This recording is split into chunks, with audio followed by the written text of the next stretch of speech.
It's a Friday edition of SimWorld today. Good morning. Welcome in. I am rejoined by the man, the myth, the legend, Richard Blaze. Good morning, Rick. How you doing? I'm again. Look at Marsh with the LL bucket hat. Is that a Kango Marsh? No, it's a Is that a palm Kango tree. bucket? It's a canton. Okay, so it's not LL. It's M&M. Cool Marsh. Okay, that's fine. We'll roll with I that. don't, M cool. Okay. Rick. I don't know if you're insulting me or complimenting me, so I'm going to assume it's a compliment. And we're just going to move on because we got a lot to get to. SimWorld BA, we've got our SimWorld NBA or SBA SWBA finals set as the Dallas Mavericks advance to the finals to take on the Boston Celtics in dominating fashion. Rick, they put this thing away early to the point that I was comfortable enough going to bed in the third quarter because I said this thing is wrapped the heck up. Luka, Kyrie combined for 72 points. This was an impressive loss.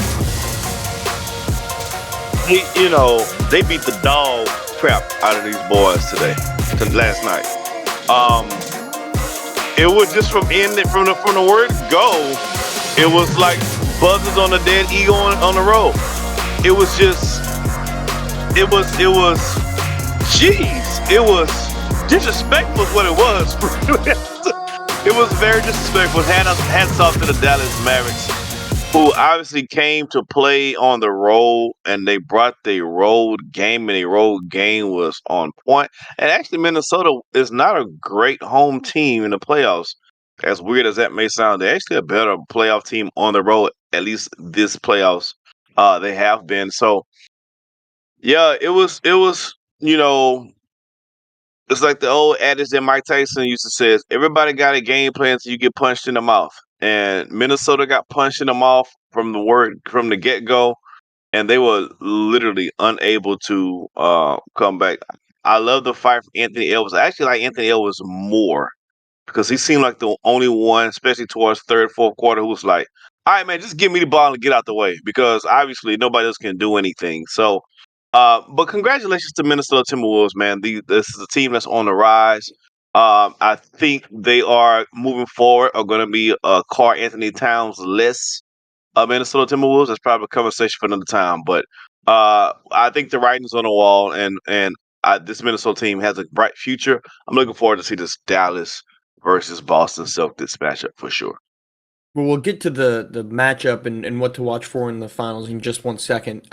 But to wrap up, I think this was you're right writing on the wall. You're right on the odd inability of this team to play well at home. They went 1-2 against Denver. They go, I guess now 0-3 against Dallas. So 1-5 combined in the Yeah. post Phoenix Suns series, and the Sun series looked fool's goldy because the Suns stink. So going up and sweeping them, a team that had no backbone, just was, of course, you got two games on them. That thing was going to be wrapped up.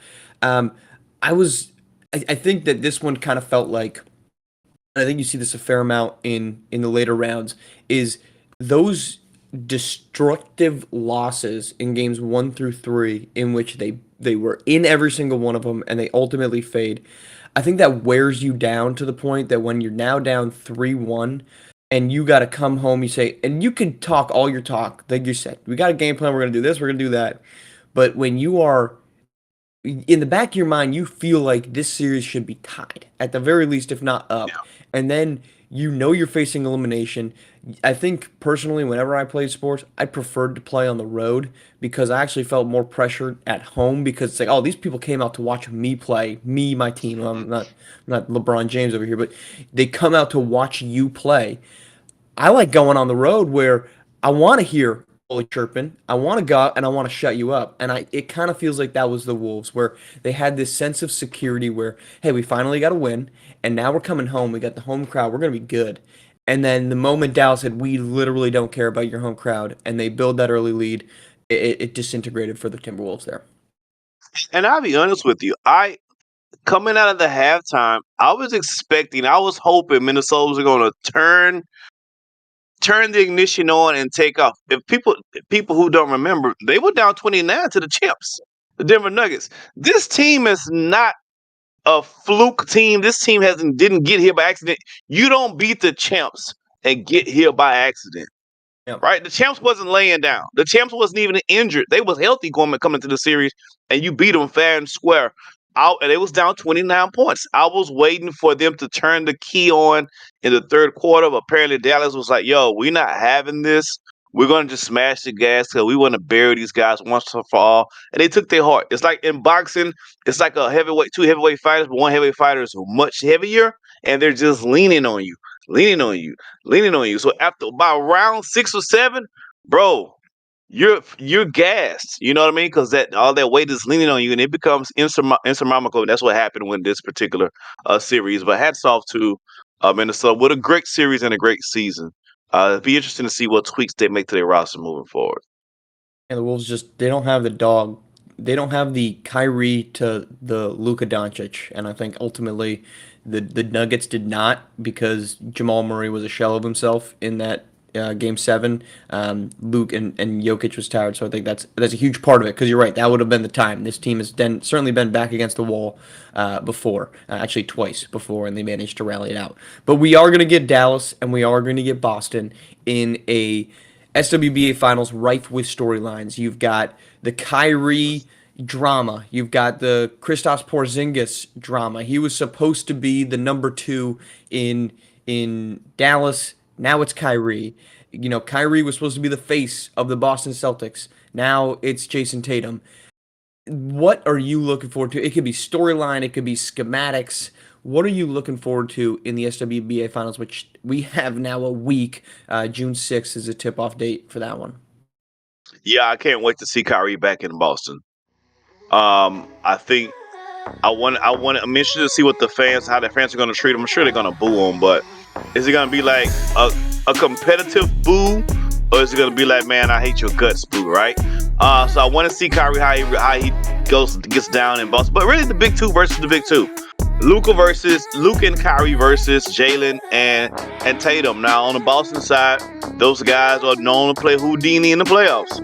So who's going to impose their will, and which big two is going to play more consistent throughout the playoffs is, to me, the biggest overarching storylines that I'm interested in looking for in this series. Yeah, I think, this is a different Boston team than the one that we saw in 2022 when they... Y'all say that every year. Stop it. Stop saying that. Y'all say that every year. Don't forget. Until they lose. Well, no, but this is here. This is why they're different. They actually have depth, right? Okay, in that 2022 finals, it was so hyper-reliant on Tatum and Brown to be the creators. And Tatum and Brown, I thought Brown played well, but he played too far above himself, and that's why he didn't end up having a great series. The Warriors said, frick it, we're going to let you go to your left hand, see if you can do it. We don't think you can, and he couldn't. And Jason Tatum faded at times when they needed him to be big. At this roster now, though, what didn't have last time was Drew Holiday has been here. Drew Holiday is still maybe the best point of attack defender in the entire league. Derek White has played incredibly well as a number 3. Yes. Porzingis should be back. This is a depth team that Boston did not have last time. And so I'm going to be very interested to see what do we get then out of Tatum and Brown, because this is, if you've ever done anything external, right? You have to always think about A/B testing. So we're going to do one thing, and then we're going to change something slightly, and we're going to do another thing. And what changes between those two? What changes between Jason Tatum and Jaylen Brown from the 2022 version of themselves to now is what I'm very interested in. Because the first round through conference finals, Tatum and Brown, we've seen them before. We've seen them, and they are equal parts impressive and equal parts disappointing. I want to see what the heck you look like when the lights are bright, because y'all were up 2-1 on a Warriors team that was hyper-reliant on Steph Curry, and they still rallied back, and you let Andrew Wiggins become just this aberration for the next 3 games. Are you going to allow that to happen again? And are you going to try to play out of your body, Tatum and Brown, to the point that it actually is a detriment to your team? That's what I'm interested in. I'll say this: Marsh plus the bucket hat plus the Golden State Warriors in the top almost equals to a dump button. And that's all I got to say. Dumb button? No way. dump button. Dump It button. almost Also no equal way. to a dump button. Also no way. Well, Rick, tell me what I said with the bucket hat on, talking about the Warriors in 2022. That was incorrect. No, what you said just now, I thought we had to hit the dump button on you. When you never mind. Can you move on? It's We Friday. can certainly move on. It is certainly Friday. Let's move on where Southeast Select wraps up the top seed in the Southern region with an 80-73 win over Gulf Coast Lockdown. Gabe Pope with 18 points to lead the way. Breck Backer, how about him? He's been cooking lately, 16-6. That's going to be a top spot now. That's a big opportunity for Gulf Coast, or excuse me, Southeast Select, because now they're going to get the Indy Stripes, who have been 2-3 in their last 5. Meanwhile, Gulf Coast Lockdown ends up with the Lone Star Basketball Club, who is 4-1 in their last 5. Yeah, I'll be honest with you. Take away all the seedings for the Southern Division. Anybody can beat anybody 1 through 8. I've seen it. I've literally seen the worst team in the Southern Division beat the best team in the Southern Division on any given 1 through 8. I don't think the seeding matters. It's all about matchups. And if you're Southeast Select, I think Coach Lee showing, hey, here we go. This is our time. We kind of like Boston. This is what we do. Yeah, this is the time we start doing our thing. They wrapped up the number 1 seed winning division on literally the last day of basketball. So shout out to Coach Lee for being great again throughout the regular season. So now it's time to see what happens to the race to 1. But really, in the Southern region, that out of all the other regions, that's the only region that you can take away the numbers 1 through 8. I don't think it matters. It's strictly about matchup. And literally anybody can beat anybody on any given day in that region. No other region you can say that about. Rick, can I ask maybe it's a I don't think it's a dumb question, but maybe it's a bad question, but I want to ask it and I want to see how crazy of an idea this is to you, okay? Let's go. Is Coach Bradley actually the coach of the year? I mean, we've been hearing a lot about how, Coach Drees has been, this huge turnaround with Philadelphia Elite. The OGs, Coach Dodge has him on top. I'm a huge supporter of my man Coach Kusa and what he's done with SimWorld Atlantis. I think that's still where my vote goes. But Coach Lee lost Trey Turner, who was maybe the best player in SimWorld Prep, and he went on to lead an awesome Tennessee Volunteer squad. He Mm-hmm. brings in Orvin Carballo and then loses. And Orvin, we're like, okay, Coach Lee can recruit the stars. And then he goes away, and yet he still gets his team to 20 wins. Only 5 teams in the entire league have 20 wins. That's Cascadia, that's Beast, that's Ill, and that's Originators, all of which I think have that brand recognition of coming into the season. We think that team could get to 20. He's found Dexter Jackson. He's developed Gabe Pope into a legitimate store. He's unleashed Keandre Baldridge. Am I wrong to say he should be coach of the year here? I don't know about unleashing Kendrick Baldridge, but this is a better Kendrick Baldridge than what you've seen in the past. Now that you've laid it out for me, I'm not mad at that. The more I think about it, because coming into the year, and you can check the tape, I didn't think Southeast Select gonna be about nothing this year. I'll be honest with you. I saw the Me neither. roster and I was like, not impressed at all. Coach Lee ain't got it this season. So when I think about it, when I think about how they came into the season, how I looked at what the optics were for this team coming into the season, as opposed to any other team, I believe I think it's a 3-man race between Coach Lee, Coach Kusa, and I would say Coach Drees.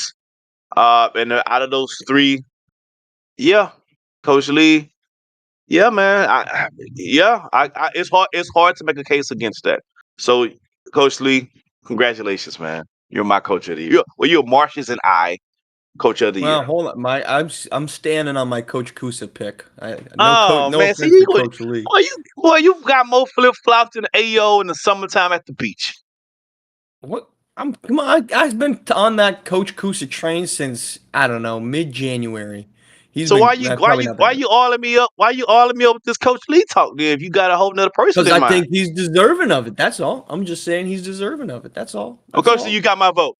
I don't do the flip flop. It's a good one. Look, that is the finale of our week. It's also the finale of SimWorld today. It's also the finale of SimWorld Prep. But before we get to that, we've got to wrap up everything that happened in SimWorld Prep's final day of the regular Yep. season. Let's start things off. We're Beyond the Arch and Asia Pacific got rolling. APAC 76 to 53, 22 from Kainubi, 20 from Leonardo Fields. This is why this team is a dangerous threat come the run to one. They showed out last night, 76-53 win.